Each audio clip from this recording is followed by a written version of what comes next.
Hi guys, alam nyo ba to? Yung tube na to, saan nalalagay? At maliit lang pero napaka-importante at malaking halaga itong maliit na bagay na to sa ating motor. Motor ay mag-focus. Marumi.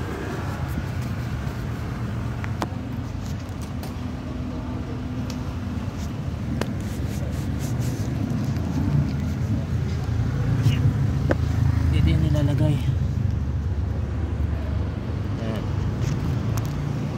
Yes, so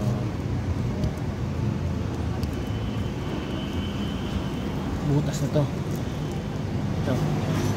Yan, dyan nilalagay yan, no? At meron din isa yan Dito. Sa click natin. Pero itong akin ay, ayan o. Sira na siya. Saka doon.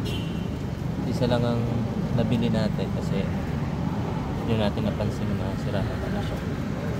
Ayan, ilalagay natin to dahil dyan lumalabas yung tubig.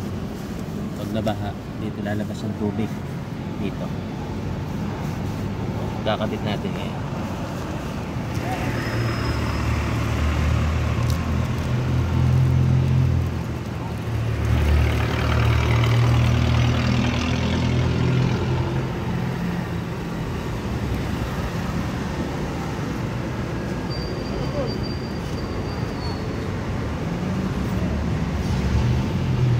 Pag natin dito,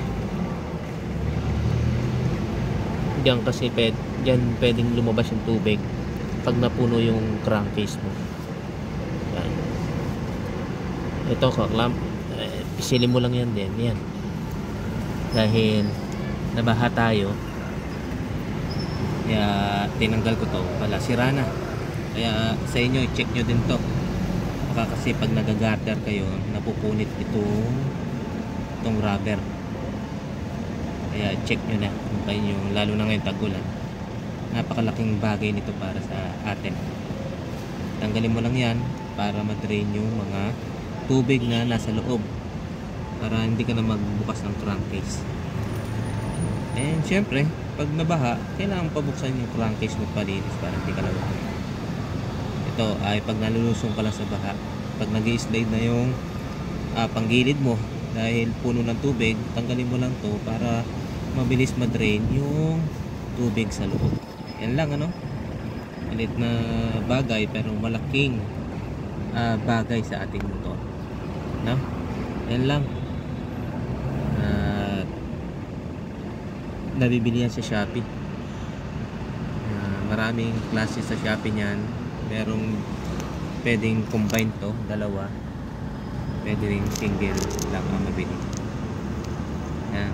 Lagay ko na lang link, ano, para kung gusto nyo bumili ay makakabili kayo. Pero choice nyo pa rin kung saan kayo makakamura, doon kayo. Yan lang. Thanks. Bye bye.